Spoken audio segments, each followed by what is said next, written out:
Bert is arrested. The bell sounded through the entire house. Martin covered his ears as if he couldn't endure the clamor. Bert said defiantly, "We'll not go to the door."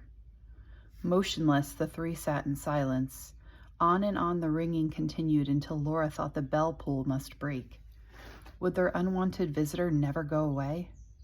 Moving cautiously, Bert rolled back the carpet and motioned Martin into the hole in the floor.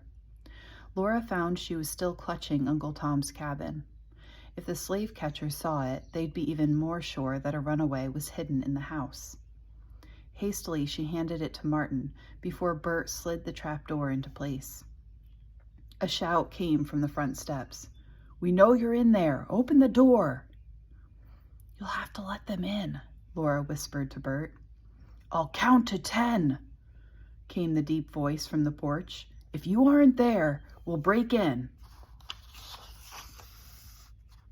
"Hurry," urged Laura. Bert was tugging at the carpet. "Wait till I get this straight."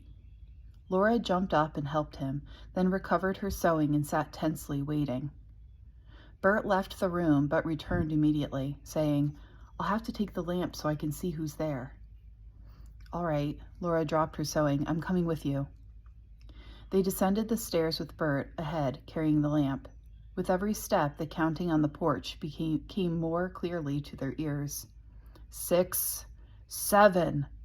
"We're coming," shouted Bert. "Who's there?" The counting stopped. "Deputy Smith," came the answer. "Open up, Bert. I have a warrant for your arrest." "I haven't done anything wrong." "You can explain that. You're wanted for questioning." Laura heard another voice, one that was painfully familiar. "Don't argue with him. Out of my way. I'll push in the door." The voice belonged to Walt. She might have known he'd be behind this. Bert unlocked the door and flung it open. "What's the idea?" he began, but at once the two men pushed into the hallway. Deputy Smith was apologetic. "We saw your carriage pick up the slave this afternoon. Walt here convinced the judge you ought to be questioned." He showed Bert the warrant. "I had nothing to do with that," Bert said. "I left the carriage on Center Street, and someone helped himself to it." "You'll have to come along anyway," the deputy insisted. "Tomorrow will be time enough, won't it?" asked Bert. "I don't want to leave my sister here alone." "She's big enough to look after herself," Walt interrupted. Deputy Smith looked at Laura, who stood in the shadows behind Bert. "You'll be safe enough, Miss Eastman. No one will bother you. I'll guarantee that. I'm sorry, Bert. You'll have to come with us." He seemed to find his duty unpleasant. Bert was silent, then his shoulders slumped, and Laura knew he had given up. "I'll get my coat," he said. Laura followed him into the kitchen, where his coat hung on a peg, hoping for a word alone with him, but Walt was right on their heels. "Have to keep an eye on this fellow," said Walt, "so he doesn't try to run out the back door." Before he left, Bert stopped in the front hall. "Lock the door, Laura," he advised, "and don't let anyone in. Pa and Abby will be home by morning." "I'll be all right." Laura's mouth was dry, and it was difficult to talk. After they had gone, she bolted the door. Lamp in hand, she climbed back to the bedroom, quickly rolled back the carpet, and lifted the trap door. "Bert's gone," she told Martin. "They had a warrant to take him in for questioning." Martin's eyes looked up at her with mute appeal. Never before had she seen such an expression of despair. He climbed out and carefully replaced the trap door and carpet. "I'll be going," he said. "You can't. You don't know the way." "You can tell me." Laura shook her head. "You'd never find the place alone. You'll just have to wait until tomorrow. Pa will be home. Then he'll know what to do." "But tonight the boat's coming, and my pappy is waiting." "I know." Laura could understand his impatience and longing. "Your uncle's coming," Martin reminded her, "the one who doesn't believe in helping slaves get away. I'll find the river, don't you worry." Laura wondered what Uncle Daniel would do if he found out they were hiding an escaped slave. He would never forgive Pa, and he might go straight to the sheriff. "I have to leave." Martin sounded desperate. "I'd rather die than get sent back to my master." Laura saw the anguish in his face and knew suddenly that it was up to her now. "You're right, Martin," she said slowly. "You'll have to leave tonight, but you can't go alone. You'd get lost and you'd never get to the house on the river in time. I'm going with you." Martin's face showed such surprise that Laura almost laughed. "I can do it," she said stoutly. "I know how to get to the Tryon house." She began to make plans. "We won't go on the road. The slave catchers will be out tonight, especially now that George, that other slave, has escaped." Martin was mute, staring at her as if trying to decide if she had lost her mind.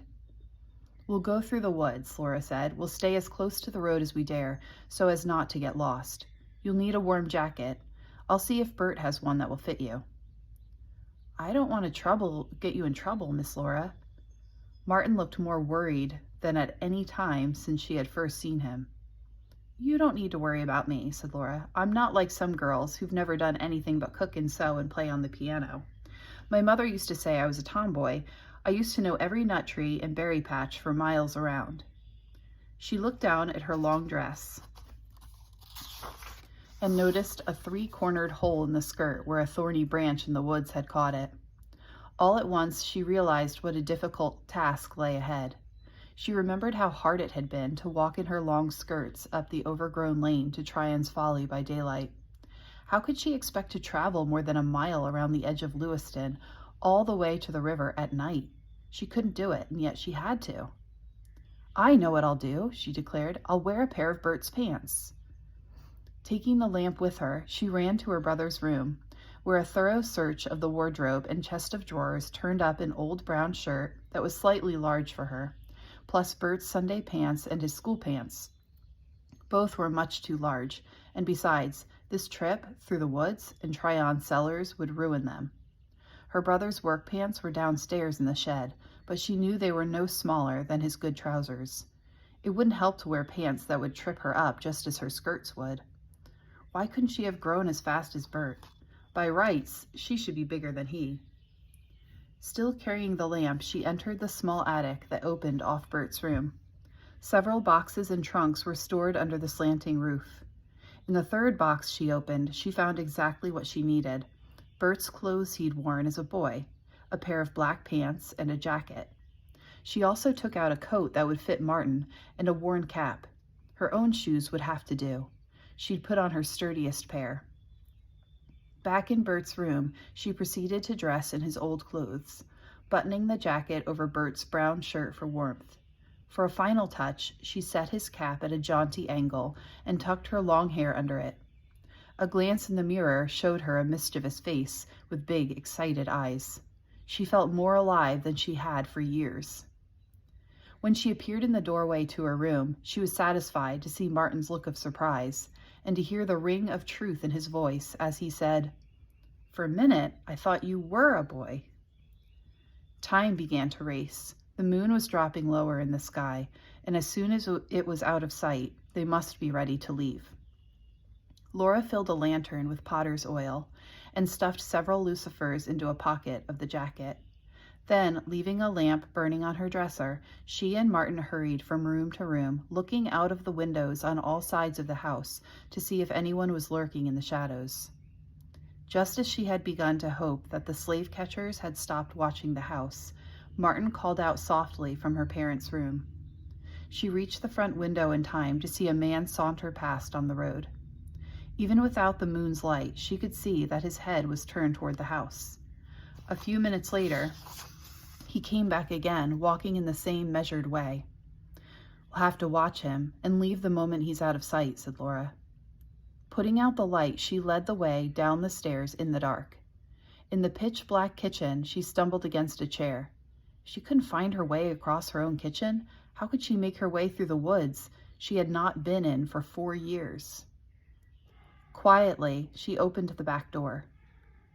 "Stay close to me," she whispered to Martin. "We'll head for that tree." She pointed to a large maple that stood halfway between the house and the woods. "If anyone shouts at us, just keep going. Never mind about me. Just run." She made a slow, careful survey of the yard. Nothing moved and there was no sound.